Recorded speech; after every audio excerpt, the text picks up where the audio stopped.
Hi guys! Good morning!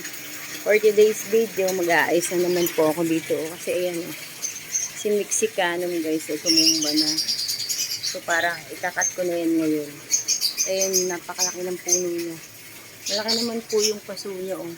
Sobrang laki na rin talaga ng katawan niya. Ayan parang braso na ng bata. So ikakat ko po yan. Kasi as in yung mga dahon dila. Magkamukha na sila guys ni Ataba. Tingnan mo yun, si Mexicano yan. Tingnan mo yung shape ng dahon. Ito si Ataba Diba guys, magkamukha na sila. Ayan laki na talaga nila guys. Kung willing kayong pumasyal dito sa amin guys, bibigyan ko kayo ng mga halaman kong yan. Kasi nagiging jungle na sa paligid ko As in, sobrang lalaki na nila Yung kamay ko guys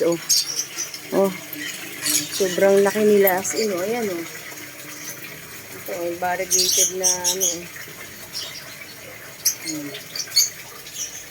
Sino gustong pumasyal po dito bibigyan ko kasi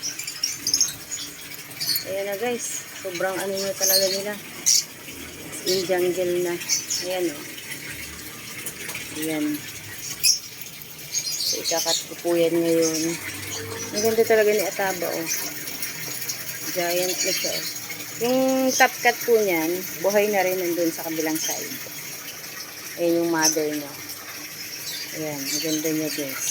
Ang laki na Ang ganda niyang pan-display kasi maliit na itong space ko.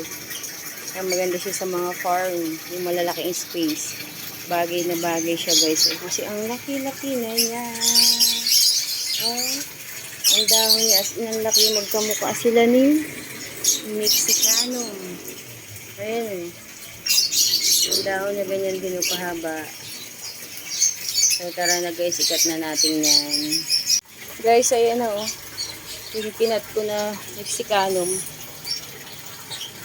Sobrang laki na niya guys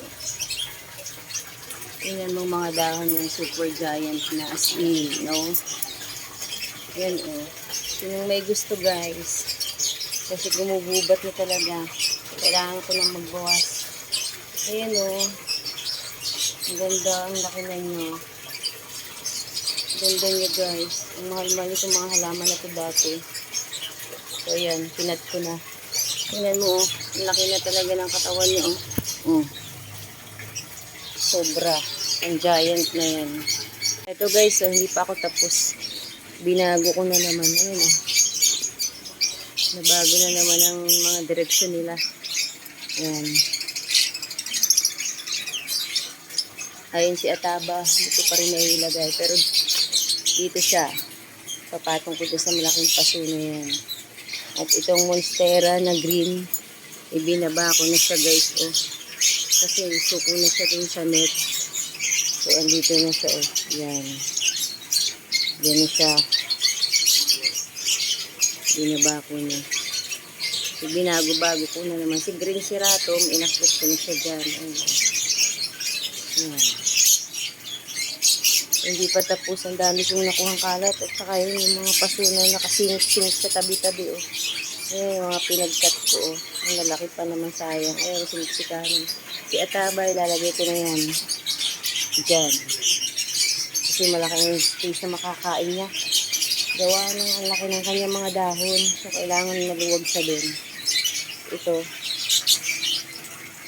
dito na inimove ko ng konti si green melaloni. Yan, katabi na ni black cardinal. Tapos dito na ito si si anthurium, si magnificum, si borsy katabi niya. So tara, ilagay ko na yung Ataba doon para matapos na ako kasi magbuligpit pa ako nito guys. Wait lang, ilalagay ko lang si Ataba doon guys. Natapos na ako inabot na ako ng ulan kaya nag-stop na ako. Ayan na ang ayos nila Binago ko na, medyo umunti na. Pinagtatapon ko na yung mga kinat ko, sayang. Ang lalaki na kasi Ayan na sila Ayan. Ayan. Diba nakita na yung mga ilalim. Yan ko na inilagay. At saka ito yan, diyan silang tatlo. Lalaki. Yan Yan. Yan na sila yung malalaki. Tapos ito, binaba ko na yung bonsai na yun. Tapos itinaas ko si Borsi. Ayan ang ayos nila. Ayan. Ayan na ang kanilang kaayusan. Susunod, ayusin na naman yan pag lumago na naman. So, paano guys? Hanggang dito na lang. Bye! Thank you for watching.